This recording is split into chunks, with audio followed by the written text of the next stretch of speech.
bem-vindos ao podcast do Instituto Ludwig von Mises Brasil. Meu nome é Bruno Garchagen.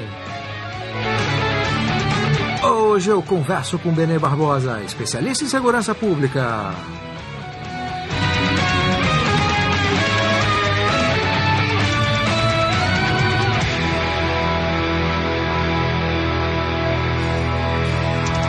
Seja novamente bem-vindo, Benê Barbosa.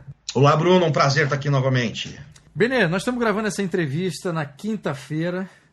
O terror e o caos está instalado ainda no Espírito Santo. Essa entrevista será publicada na segunda-feira. Então a gente grava sem saber qual foi o fim da história. Se a PM voltou a trabalhar ou se o problema continua e se houve consequências ainda mais graves. Então eu queria começar essa entrevista, Benê, te perguntando o seguinte. No momento como esse, o Estado do Espírito Santo, refém da bandidagem, a PM vendo a violência se desenrolar de camarote, a necessidade de entrar aqui Guarda Nacional e Forças Armadas, né? Mas antes disso, levou aí 3 dias para que chegasse esse reforço das Forças Armadas. No debate que se refere a armamento e desarmamento, o que seria o ideal num momento como esse para evitar que o Espírito Santo presenciasse e fosse vítima de cenas tão lamentáveis como a que a gente viveu aqui? A primeira, acho que a grande lição, né, que se tira dessa situação caótica, né, que está vivendo o Espírito Santo e que outros estados já vivenciaram, né, coisa que a gente às vezes também acaba não lembrando, não é a primeira vez que isso acontece no Brasil. A grande lição que se tira é que o desarmamento não deixou ninguém mais seguro do que se ele não existisse. A verdade é essa, né?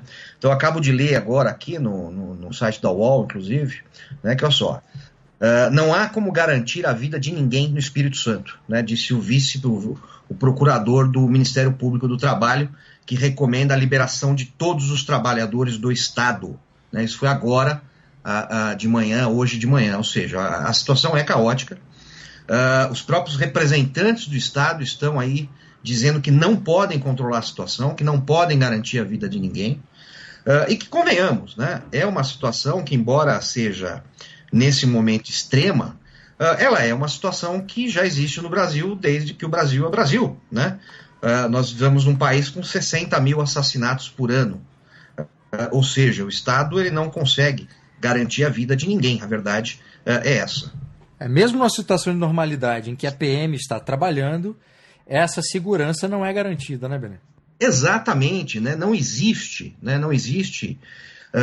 organização policial ou Estado que seja capaz de assegurar a segurança para o cidadão 24 horas por dia, 7 dias por semana, né? Você tem, obviamente, a maioria do tempo esse cidadão vai estar por conta própria, né? Claro que você tem, quando está a polícia trabalhando, você tem um fator aí de dissuasão, né, bastante forte, e ficou muito claro hoje isso no Espírito Santo, né, que esse fator é um fator realmente de redução da criminalidade, mas no final das contas o cidadão está por si mesmo, né, e o que a gente está discutindo mais uma vez é essa questão do desarmamento, né. Você deve lembrar, quando a gente fez a nossa primeira entrevista, que nós falamos muito sobre isso, né, de que o Estatuto do Desarmamento no Brasil ele não trouxe nenhum efeito benéfico, ele não trouxe nenhuma melhora na segurança pública e ele trazia realmente uma situação de refém do cidadão. Então hoje o cidadão, e aí é uma coisa gravíssima, ele não só está refém dos criminosos, como ele acaba refém do próprio Estado, né? Então a partir do momento que o Estado, como é o que aconteceu agora no Espírito Santo, diz não tem policiamento. Pronto, esse cidadão está absolutamente sozinho. E é esse mesmo Estado que diz não, o cidadão não pode ter uma arma de fogo para sua defesa, porque isso é prerrogativa do Estado. Ou seja, olha a maluquice dessa coisa toda. Aliás, nesse exato momento eu estava escrevendo um novo artigo para o meu blog, falando mais um caso surreal aí no Espírito Santo. Depois vocês vão poder ler lá, não vou estragar a surpresa, mas eu estou vendo a negativa de um amigo meu que ele tentou comprar uma arma de fogo tempos atrás, aí no Espírito Santo, Essa tentativa foi negada pelo delegado da Polícia Federal, que falou que ele não tinha, não ia autorizar a compra dessa arma, com a seguinte justificativa. Olha só, prestem bem atenção. Palavras desse delegado nessa negativa de compra.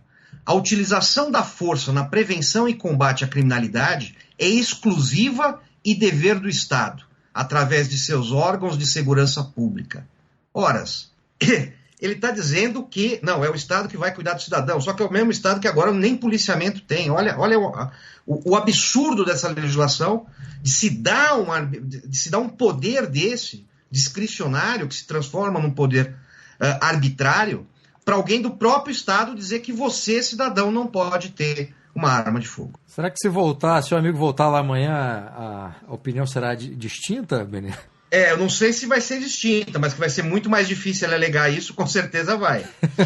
Agora, Benê, sobre essa coisa de gente que defende desarmamento e é representante do Estado, você, num artigo que escreveu na Gazeta do Povo, você citou o secretário de Segurança Pública aqui do Estado do Espírito Santo, né? E na semana passada, numa entrevista para a Jovem Pan, o Carlos Andreasa participou dessa entrevista, o governador Paulo Artung, em resposta a uma pergunta do Carlos Andreasa, ele confirmou que é a favor do Estatuto de Desarmamento, né? Confirma essa posição de representantes do Estado que tem uma postura, né, contra o direito das pessoas que quiserem fazê-lo de ter a arma em casa e, ao mesmo tempo, que são agentes de uma crise de segurança pública tremenda e que o caos se instala, né? Acho que a gente não pode esperar muito de um governador que proíbe sal na mesa dos bares e restaurantes, né, para cuidar da pressão arterial da população. Esse é o tipo de governo que a gente tem, né? E esse é o tipo de político que a gente tem às pencas aqui no Brasil, né, que se acham no direito de escolher pelo cidadão, né, e não para o cidadão. Então ele acha que ele pode definir, né, que não vai ter sal na mesa, do mesmo jeito que você não vai ter uma arma na sua casa para defender a sua vida, o seu patrimônio, a sua família, né? Ou seja, ele insiste no erro, né? Ele insiste no erro, um erro que já começou há muito tempo atrás, que o governo do Espírito Santo vem apoiando, principalmente pelas mãos do seu secretário, né? Ainda secretário, que é outra coisa completamente inexplicável, né? Ele ainda ser secretário de Segurança do Espírito Santo numa crise dessa, que é o senhor André Garcia, que inclusive teve num debate comigo, numa audiência pública, lá em Brasília, defendendo o Estatuto de Desarmamento, e que não conseguiu responder uma pergunta minha muito clara, e que deveria pelo menos ser simples para ele responder. Fiz até no perfil do Facebook dele, que depois ele acabou apagando essa postagem, mas eu perguntei para ele em 2015 o seguinte: se a redução dos homicídios no Espírito Santo se deveu basicamente, exclusivamente ao Estatuto de Desarmamento, né, como é que os homicídios cometidos com facas, com paus, com pedras, com outros objetos, também tinham reduzido? Se o Estatuto de Desarmamento não cuida, né, da restrição às facas, como é que o número de homicídios também caiu nisso? Ele não conseguiu responder, óbvio, porque não é verdade, né? Não é verdade. Até porque, convenhamos, se isso fosse verdade, apesar da polícia não estar na rua, o Estatuto do Desarmamento continua em vigência no Espírito Santo. E o que nós tivemos nos últimos 3 dias aí, mais de 100 assassinatos, né? Ou seja, não é a legislação que está protegendo ninguém, né? O que você tem que ter, primeiro, é realmente um aparato estatal, né, para combater e para coibir a criminalidade, sem retirar do cidadão a liberdade de se defender, né? Algumas pessoas acham que o cidadão que vai comprar uma arma, e eu já vi isso em várias notas oficiais e etc., dizendo que o cidadão quer uma arma porque ele quer fazer justiça com as próprias mãos, né? Ele quer combater a criminalidade. Isso é uma besteira gigantesca, né? O cidadão, quando ele busca comprar uma arma legalmente, ele não quer combater a criminalidade, né? Ele não quer virar policial, ele não quer fazer justiça, virar um justiceiro. O que ele quer é sobreviver. O que ele quer é uma chance de sobreviver dentro de uma situação, por exemplo, como está acontecendo nesse exato momento aí no Espírito Santo, né? É simplesmente isso. Você liberar as armas de fogo claro, dentro de critérios, como a gente sempre propôs, vai acabar com a criminalidade? É claro que não vai acabar com a criminalidade. Ninguém disse que vai acabar a criminalidade. É aquela ideia de que, então, no inverno, se eu coloco um casaco de lã, né, eu estou querendo acabar com o frio, acabar com o inverno? Não, estou querendo me proteger do frio, me proteger do inverno. Então, o cidadão que busca comprar legalmente uma arma quer exatamente e simplesmente se proteger, tentar sobreviver aos criminosos. Uma outra coisa que eu queria que você falasse, Bené, para você e para quem, enfim, estuda o assunto, é uma coisa um tanto óbvia, mas talvez para parte dos nossos ouvintes não seja, e isso ajuda na argumentação, que é o que se fala o seguinte, se todo mundo tiver acesso fácil à arma, isso vai virar um bang-bang e as pessoas não estão preparadas para fazê-lo. Quem compra arma participa de um treinamento. A pessoa não compra arma e simplesmente deixa a arma lá guardada e nunca mais toca nela, a não ser em situações de emergência. Eu queria que você falasse um pouco disso, do perfil daquela pessoa que geralmente compra uma arma de fogo e tem o registro e porte de arma. Bom, primeiro a gente tem que, assim, esse argumento, que realmente é bastante comum, né, é um argumento absolutamente simplório, né, sem qualquer embasamento técnico ou estatístico ou de estudos e etc. É uma coisa, é um imaginário da pessoa, né, ela imagina que isso pode acontecer. A questão é que normalmente quem imagina isso, né, são pessoas mais novas, né, que não viveram, por exemplo, a década de 90, onde a posse e o porte de armas no Brasil era algo extremamente corriqueiro, extremamente comum. Até 1997, o porte ilegal de armas, ou seja, andar armado ilegalmente, sem autorização, não era nem crime, era uma simples contravenção penal, né? A expedição de porte de armas era algo extremamente comum, né? Eu costumo lembrar, né, o pessoal mais velho com certeza lembra disso, toda pasta masculina que você comprava, aquelas pochetes, aquelas capangas, né, que o pessoal falava, aquela pastinha 007, pastas executivas, né, todas elas vinham com coldre de fábrica, porque era algo extremamente comum. Nem por isso todo mundo saía atirando por aí, trocando tiro no farol, por causa de batida de carro, etc, né? Isso é o primeiro ponto. Então a gente já teve uma situação assim que não degringolou para um bang-bang, como se diz. Até porque, convenhamos, né, se virasse bang-bang já estava bom, porque pelo menos no Velho Oeste o mocinho também andava armado, né? Hoje é só o bandido que anda com a arma. E o número de crimes no Velho Oeste era menor, né? A cidade mais violenta do Velho Oeste, né, na época mais violenta do Oeste Selvagem, ela tinha em média 1,5 homicídios por 100 mil habitantes por ano. O Brasil tem 30.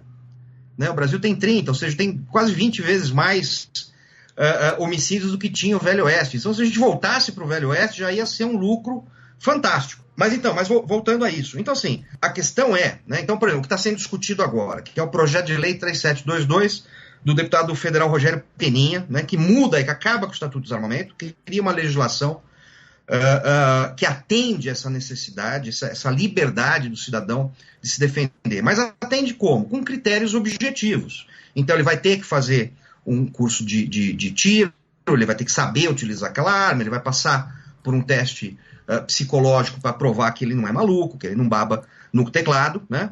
Mas o que não vai impedir, como impede hoje, o cidadão de ter uma arma de fogo, né?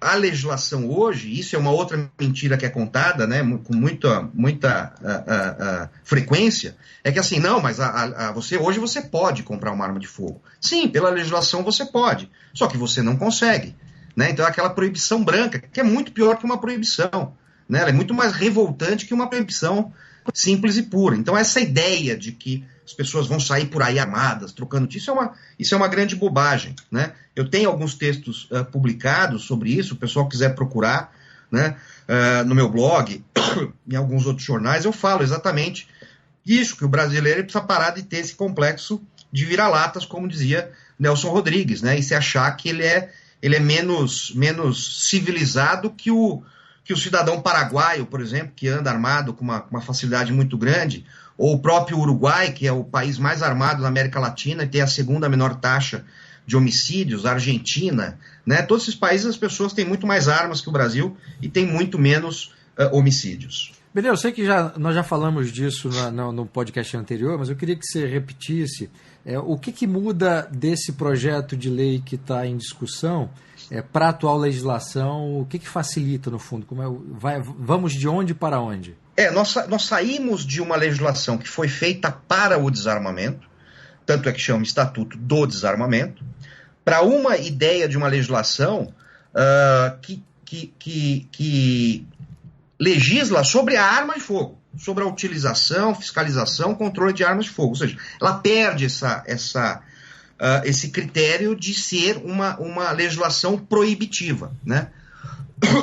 Ela volta, né, como era até antes de 2003, volta a idade mínima para 21 anos, para compra legal de uma arma de fogo, acaba a discricionariedade, que eu acho que isso é o principal dessa lei, né? Ou seja, você não vai ficar na mão do humor, né, de um representante do Estado para dizer se você pode ou não pode ter aquela arma. Se você atender os critérios objetivos, você vai ter esse direito, ponto final. Isso é o principal dessa lei, né?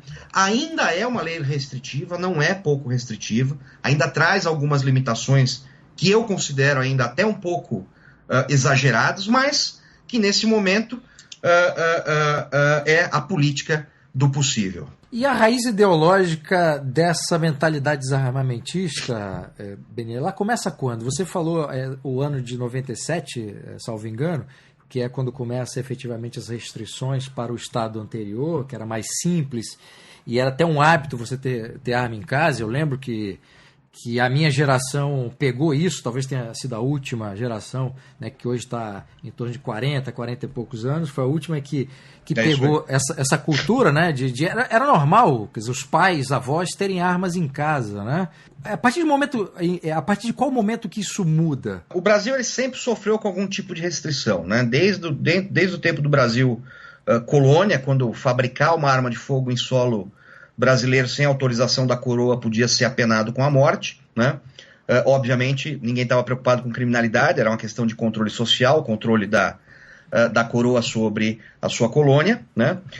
Você vem depois, uma sequência, e acaba explodindo mais, vamos dizer assim, o controle na época do ditador Getúlio Vargas, né? Quando ele cria o chamado IR-105, né? Que é vigente até hoje, que restringe calibres, tipo de armamento, etc, e que é uma coisa que a gente conta lá no nosso livro, o Mentiram Pra Mim sobre Desarmamento, com mais detalhes. Mas a coisa, modernamente, ela começa realmente com a ascensão ao poder da esquerda brasileira, né, do PSDB, né, na década de 90. Fernando Henrique, então, traz essa ideia de desarmamento de uma forma bastante forte, bastante radical, né, de restrição ao máximo, chegaria no futuro a proibição total, como eles tentaram fazer no referendo de 2005 e fracassaram de uma forma maravilhosa, no que eu digo ter sido a única eleição brasileira onde a esquerda e a direita realmente se enfrentaram numa tese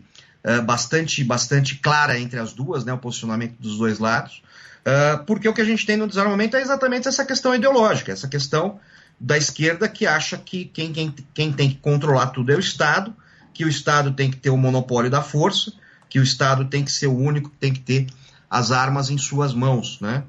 E do outro lado, a direita, né, que é aquela que acredita que o Estado não pode atuar assim e que o cidadão tem que ter a liberdade de defesa essa que pode ser exercida, dependendo da situação, até mesmo contra o próprio Estado. Em relação ao projeto de lei, Benê, como é que está isso do ponto de vista de processual, né, do encaminhamento, das discussões? Quando é que a gente pode imaginar que o projeto será efetivamente votado? E, além disso, qual é a chance dele ser aprovado tal qual foi elaborado? Nós temos uma tramitação que começou em 2012, né, e a gente sabe que as tramitações legislativas no Brasil são uma coisa assim de outro mundo, né? Uma coisa arrastada, cara, aquele trâmite todo que a gente já conhece. Mas só que até que andou bem. Então, ano passado, a gente já conseguiu aprovar o projeto de lei numa comissão especial, ou seja, aliás, na comissão especial, ela só passa por essa comissão, e agora ela espera ser levada a plenário, para votação em plenário pela Câmara, onde a gente precisa maioria simples para conseguir aprovar o projeto de lei. Tivemos algumas modificações no projeto original que não foram boas, estão sendo ainda discutidas e vão ser discutidas mais para frente, que acabaram criando algumas coisas que não foram tão legais e acabam ficando até um pouco mais confuso, aliás, ficando confuso como ele não era um projeto originalmente muito claro, muito bem escrito, muito completo, mas que a gente precisa trabalhar. Isso é questão legislativa mesmo, não tem como escapar disso. Essa semana, o deputado Rogério Peninha fez uma coisa fantástica, que, aliás, já está lhe causando alguns problemas dentro da própria Câmara, que ele criou um painel, né, um painel similar àquele que existia para o impeachment da Dilma. Né? Você deve lembrar, né, que tinham lá todos os deputados, quem era a favor, quem era contra, quem estava indeciso. E ele criou um placar desse mostrando os deputados que são favoráveis ao projeto, contrários e aqueles que ainda não se manifestaram ou se manifestaram de forma de indeciso, ainda não sabem como vão votar. O que está sendo uma ferramenta de pressão bastante interessante, né, muito importante. Tem muito deputado já pedindo para ir de lá para cá, de cá para lá, né, ou seja, está surtindo o resultado que as pessoas estão cobrando. Né, e isso é uma coisa fantástica que é necessário fazer para que as coisas andem no Brasil. Né? Nós temos aí, graças à internet, essa facilidade hoje de cobrar os políticos, cobrar os deputados, e eu sei, porque eu estou nisso já há 20 anos, eu sei o tamanho, a diferença que isso faz. Benê, para encerrar, você acha que o que está acontecendo no Espírito Santo e todo o receio que tem sido demonstrado por pessoas de outros estados, que a PM faça o mesmo, esse tipo de paralisação, né, por trás de familiares, isso acontece em outros estados, você acha que isso abre uma janela de oportunidade para se discutir esse problema do desarmamento, as consequências negativas do desarmamento e pressionar os deputados de forma a melhorar esse projeto e aprovar esse projeto de lei? Abriu uma janela gigantesca, né? Abriu uma janela gigantesca. Isso já voltou à discussão. O que eu vi nos últimos dias foi pessoas que nunca tinham falado no assunto, falando no assunto, pessoas que nunca tinham pensado no assunto, pensando no assunto, né? Pessoas nas redes sociais dizendo, olha, eu estou sozinho aqui em casa, trancado, coloquei o sofá atrás da porta, eu não tenho uma arma para me proteger, eu nunca pensei em ter uma arma para me proteger, e hoje eu vejo que isso talvez fosse necessário, fosse importante eu ter essa possibilidade, porque eu não conto mais com a polícia para chegar aqui e me defender. Né? E o que as pessoas precisam lembrar é que não é só caso de greve da polícia. Né? Nós temos aí catástrofes naturais que podem acontecer, né? E nenhuma cidade, nenhum estado está livre disso, nenhuma região está livre disso, que pode causar coisas muito semelhantes, coisas como acontecem, por exemplo, na Flórida, onde os furacões vêm, devastam muitas coisas, devastam as cidades inteiras, né? E aí vem ondas de saqueadores, né? Atacam pessoas, atacam casas, atacam comércio. Né? A diferença é que lá você tem a possibilidade da autodefesa, no Brasil não. Né? Então se imagina uma situação catastrófica dessa em São Paulo, né? Com milhões de habitantes, né, com um policiamento que, embora seja grande, um efetivo de mais de 80 mil homens, jamais daria conta, dentro de uma situação catastrófica, de cuidar de todo mundo, de cada casa, de cada comércio, de cada pessoa. Né? Então essa possibilidade tem que existir. Né? Não importa se a PM possa fazer greve ou não possa fazer greve. A questão é que as pessoas têm que entender que o Estado não é onipresente, nunca vai ser e não deve ser onipresente na vida do cidadão. No caso da Flórida, você me dizia que há uma concessão na lei automática para porte de arma em caso de catástrofe como essa, né, Benê? Há 2 anos atrás, o governador da Flórida aprovou uma lei onde, em caso de calamidades públicas, catástrofes, né, naturais, furacão, inundações, terremotos, seja o que for, né, automaticamente o cidadão daquela cidade ou daquele estado, ele passa a ter o porte de armas automático, né? Ou seja, ele passa a ter o direito de andar armado para se defender sua vida, defender o seu bairro, defender suas casas. É uma coisa que acontece com muito comum nos Estados Unidos. Se você procurar lá, eles têm até, já virou quase um ditado, né? Como é que é mesmo? Vocês saqueiam, nós atiramos. Né? Eles põem placas assim na frente das casas, que é uma mensagem para aquele que pretende saquear aquele bairro, que se ele tentar, ele vai ser vai ter a resposta à altura, né? Coisa que o brasileiro, infelizmente, perdeu esse direito nos últimos anos. Um direito que já foi nosso, que já existiu, que nunca foi problema, né? A arma nunca foi problema no Brasil, né? Aí, de repente, alguém decidiu que a arma era um problema a partir da década de 90. É aquilo que eu costumo dizer, né? Eu falo, é engraçado, né? Até a década de 90, a arma não matava ninguém. De repente, entrou um espírito maligno nas armas brasileiras e elas começaram a sair por aí matando as pessoas, né? Ou dominando o corpo dos seus proprietários e fazendo com que eles se tornassem malvados e assassinos, né? Ou seja, é uma coisa surreal, mentirosa, como sempre foi, que não tem a menor possibilidade de continuar do jeito que está, né? E esse caso do Espírito Santo mostra isso com muita clareza. Eu acho que é o exemplo mais claro disso. Bené Barbosa, muitíssimo obrigado pela entrevista. Eu que agradeço, Bruno, mais essa oportunidade e tomara que acabe tudo o mais rápido possível, melhor dentro do possível aí no Espírito Santo, e que disso a gente possa tirar lições importantes para a segurança pública, que é uma coisa que infelizmente no Brasil a gente ainda sofre muito na mão dos ideólogos de plantão, dos ideólogos que cuidam da segurança e esquecem a questão da técnica e da efetividade das ações, né? E ficam só nesse imaginário de esquerda enquanto as pessoas morrem nas ruas. Deus te ouça, obrigado.